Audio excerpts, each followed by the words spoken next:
तो स्टूडेंट, स्वागत है आप सभी का हमारे यूट्यूब चैनल पर जिसका नाम है सौरभ क्लासेस। आज मैं पर्यावरण की कड़ी में पर्यावरण संरक्षण विषय को लेकर उपस्थित हुआ हूँ। पर्यावरण संरक्षण क्या होता है और भारत सरकार द्वारा इसके संरक्षण हेतु कौन कौन से कार्य किए जा रहे हैं, तो चलिए शुरू करते हैं। भारत में पर्यावरण की सुरक्षा एवं संतुलन के लिए आदिकाल से ही प्रयास किए जा रहे हैं। दरअसल प्रकृति एवं उसके समस्त जीव जंतु एक दूसरे से संबद्ध होते हैं, लेकिन यदि प्रकृति के किसी भी पहलू का अत्यधिक उपभोग किया जाए तो इससे यहाँ की और एक और जैव विविधता में क्षति पहुंचती है। वहीं दूसरी ओर पर्यावरण पर भी इसका प्रतिकूल प्रभाव पड़ता है। इसी कारण भारत में जीव जंतुओं एवं वनस्पतियों को धर्म से जोड़कर इनकी पूजा एवं संरक्षण करते हैं। पर्यावरण संरक्षण के लिए सरकार अकेले कार्य नहीं कर सकती। पर्यावरण की स्वच्छता एवं संरक्षण के लिए जन भागीदारी अत्यंत आवश्यक है। जन भागीदारी द्वारा ही पर्याप्त जागरूकता आम लोगों तक पहुंचाई जा सकती है। यदि सरकार द्वारा बनाई गई नीतियों में जन समर्थन व्यापक रूप से मिल जाए तो पर्यावरण संरक्षण के लक्ष्य को आसानी से हासिल किया जा सकता है। जन भागीदारी द्वारा लोग पर्यावरण संबंधी समस्याओं को सरकार तक पहुंचा सकते हैं और सरकार पर उचित कदम उठाने के लिए दबाव बना सकते हैं। भारत में काफी पहले से ही पर्यावरण, पौधे एवं जीवों को बचाने के लिए आंदोलन होते रहे हैं। वृक्षों को बचाने के लिए जिस तरह बिश्नोई समुदाय के आंदोलन किया और अपने प्राण देकर इस आंदोलन को सफल बनाया, उससे वृक्षों की कटाई पर राजा अजीत सिंह ने को रोक लगानी पड़ी। पश्चिमी घाट में शांत घाटी परियोजना पर्यावरण कार्यकर्ताओं के वृहद प्रदर्शन एवं जनप्रतिनिधियों के दबाव के कारण समाप्त करनी पड़ी थी। वर्षा वनों वाला यह क्षेत्र जैव विविधता की दृष्टि से अत्यधिक महत्वपूर्ण क्षेत्र है। यह विश्व के प्रमुख जैव विविधता हॉटस्पॉट क्षेत्रों में से एक है।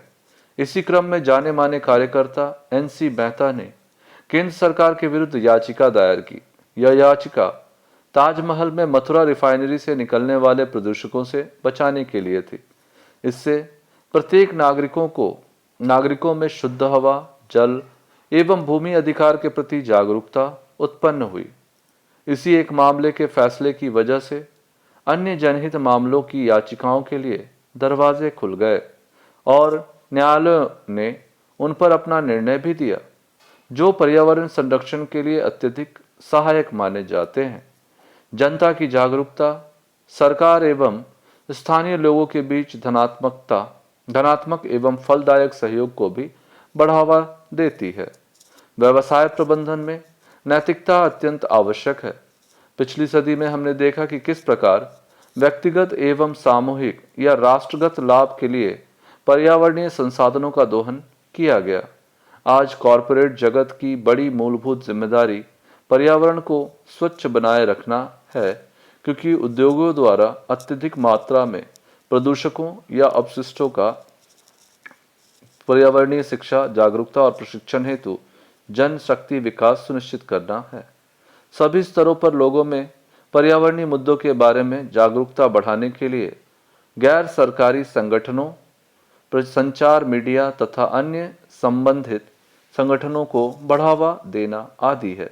इस दिशा में सरकार द्वारा पर्यावरणीय जागरूकता अभियान, संगोष्ठियां, सम्मेलन, प्रकृति शिविर कार्यक्रम आदि संचालित करती है। साथ ही साथ पर्यावरण संरक्षण हेतु कार्यों के लिए फेलोशिप एवं पुरस्कारों की भी व्यवस्था की गई है। तो हम निष्कर्ष में क्या पाते हैं? अतः निष्कर्ष स्वरूप हम पाते हैं कि पर्यावरण संरक्षण एक अंतर्राष्ट्रीय स्तर की समस्या मानी जाती है। दरअसल प्रकृति का गलत तरीके से अत्यधिक दोहन के कारण यह समस्या उत्पन्न हुई है। इस कारण इसमें जनसाधारण, सरकार और कॉरपोरेट घराने सभी को अपने कर्तव्यों एवं दायित्वों का निर्वाह करना आवश्यक है। इसी क्रम में न्यायालय भी अपनी सक्रियता दर्शाते हैं। अभी हाल ही में न्यायालय द्वारा BS4 मानकों वाले वाहन की अनिवार्यता इसे सिद्ध करती है। इस तरह यह स्पष्ट होता है कि हमें पर्यावरण संरक्षण को एक संकल्प की तरह स्वीकार करके इसे सभी लोगों के साथ मिलकर प्रयास करना चाहिए। भारत में पर्यावरण संरक्षण हेतु वन संरक्षण, वाटर हार्वेस्टिंग, वैकल्पिक ऊर्जा, नवीनीकरणीय ऊर्जा के स्रोतों पर के प्रयोग तथा संसाधनों के समावेशी प्रयोग पर बल दिया जा रहा है, लेकिन अभी भी इस दिशा में और भी कार्य करने की आवश्यकता है। तभी साकार पर्यावरण साकार पर्यावरण के संरक्षण के लक्ष्य को सरकार पर्यावरण के संरक्षण के लक्ष्य को प्राप्त कर सकती है। पर्यावरण मनुष्य के लिए काफी महत्वपूर्ण है। इसके बिना मनुष्य का अस्तित्व संकट में आ सकता है। इसलिए पर्यावरण का संरक्षण नितांत आवश्यक है। तो आज के लिए बस इतना ही। धन्यवाद।